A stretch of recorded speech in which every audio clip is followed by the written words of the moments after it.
Hello everyone, welcome to my second One Piece discussion video. Now for today's topic, I'm going to talk about something a little bit different that is rarely mentioned in One Piece or is kind of just brushed off to the side. Yet it's one of the most interesting mysteries of One Piece. And it has nothing to do with the actual main story itself, but it has to do with one of our main characters, and that is the character Zoro.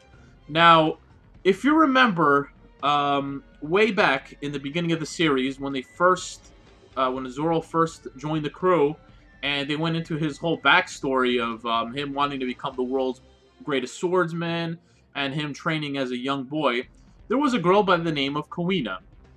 Now, Kuina was a female girl who was training at the same dojo that Zoro was training in, and Zoro could never beat her. He fought her dozens and dozens and dozens of times, and she would always beat him in a duel.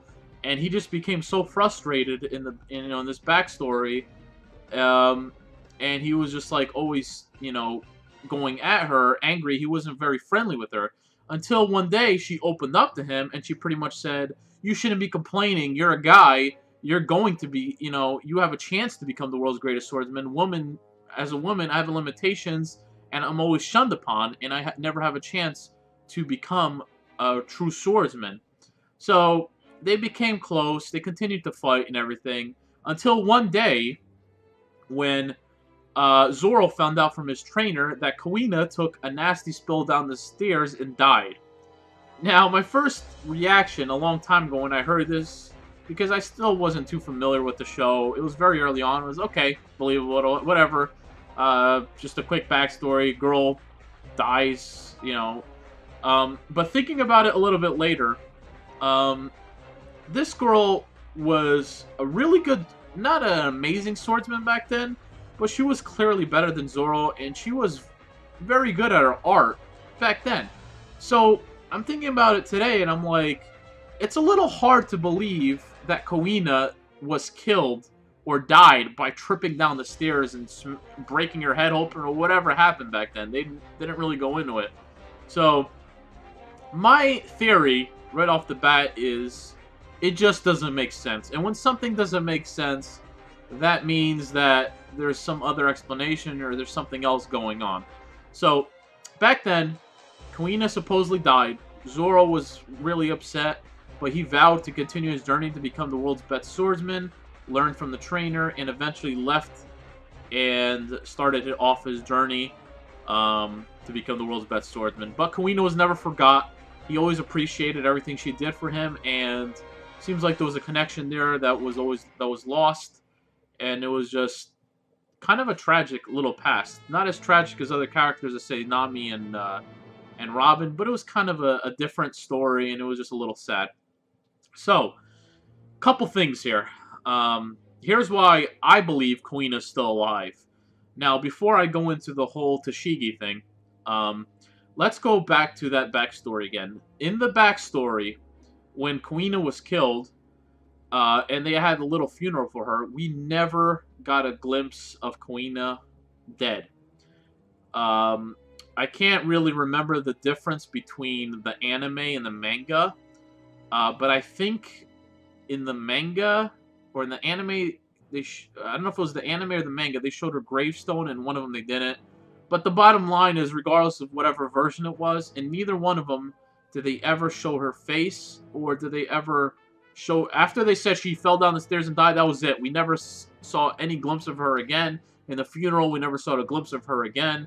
The casket was closed, and that was the end of that. So, that was a little weird there. But that's not really evidence of anything. So we go flash forward a little bit, and we go to Logtown, and that's when we were introduced to Tashigi. Now, Tashigi is a very interesting character. There's been a lot of speculation and a lot of theories that Tashigi is Kuina because of their striking resemblance. Obviously, Tashigi is interested in swords and into becoming a swordsman. Kuina was interested in becoming the swordsman. The hair color is the same. The resemblance is striking. They look so similar. But here is my problem with the theory of everyone saying that Tashigi is Kuina. Don't you think Okay? Regardless of whatever happened in the past, let's just say, for complete speculation, or a complete theory, that when Kuina fell down the stairs, she lost all memory of everything, became unconscious, lost all memory of anything, and then say that somehow she was shipped off to the government, who raised her from there. Crazy theory, but let's just say something like that happened. Are you telling me that Zoro with the swords and Kuina seeing, let's just say that if Tashigi was Kuina, Tashigi seeing him in Locktown, that not even a single memory was jarred in her head? If she was indeed Kuina, you're telling me that seeing Zoro and the swords, or just interacting with Zoro, not only in Locktown, but also later on in the series, in our previous arc of Punk Hazard, you're telling me that nothing? No memories? No nothing? You know, if it was something like memory loss, or complete memory loss, there had to be something that would draw her memory back. So that's a little hard to believe. So who is Tashigi? One theory is that Tashigi is someone related to Kuina, and I can see that because Zoro has never mentioned Kuina to Tashigi, or really to anyone much. So it's possible that maybe Kuina had a sister, Tashigi, and something along those lines, but it's very hard to believe. So to keep it real, it just doesn't make sense.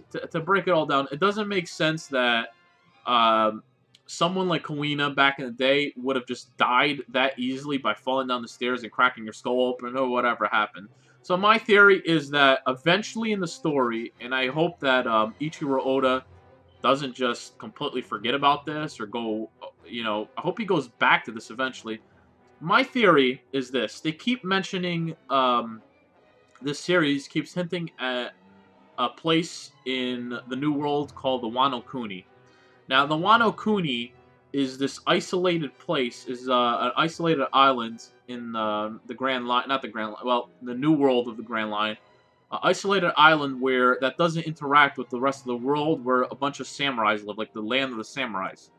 So, my theory is that eventually, when the Straw Hats, when Zoro, Luffy, and his crew go to the Wano Kuni, because they're going to go there eventually. Kinemon is from there, so they'll go there eventually. My theory is that something will happen. I don't know what, but I have a weird feeling that Zoro will learn there that Kuina's still alive. I don't know how. I don't know if it's through Tashigi, if it's through something else, but just a crazy idea in my head that Zoro's going to learn that Kuina's alive, whether he meets her there, or whether he finds out that she's alive somewhere else, and shit's going to go down. Now, what I would like to see happen, and I don't think this is going to happen, I would like to see, actually, Zoro separate from his crew for a while to go search for Kuina. That would be something really interesting. I don't know if something like that would happen, because Zoro has really given up on his dream and is very loyal to Luffy. But it would be cool to see Luffy, Zoro kind of get his own story for a while in One Piece, side story. And kind of like Luffy, we were focused on him during the time skip. It would be pretty neat to be focused on Zoro for, a couple episodes, or for an arc of what's going on with him and his search for Kuina. I don't think that's going to happen, but that would just be something kind of interesting to keep in mind. So, the whole point here is this girl Kuina from Zoro's past, who I actually liked a lot in the backstory. It just doesn't make sense for someone of her power and stature at that time to be killed by something accidental as simple as falling down the stairs. And the other part of that theory is I really don't believe Tashigi is Kuina. It just doesn't make sense. Otherwise, something would have jarred her memory by now. But it's very possible that Tashigi is someone related to Kuina. So I'll leave it at that. Very brief discussion video, but just something to think about. What do you guys think? Do you think that Tashigi is Kuina? Do you think that Kuina's still alive? Is Kuina dead? And if you think she's alive, do you think that eventually Ichiro Oda is going to go into that, and Zoro's going to learn she's alive? So what do you think? Comment below. Like the video, subscribe, tell me what you think, and this has been my second discussion video, and I'll see you guys later.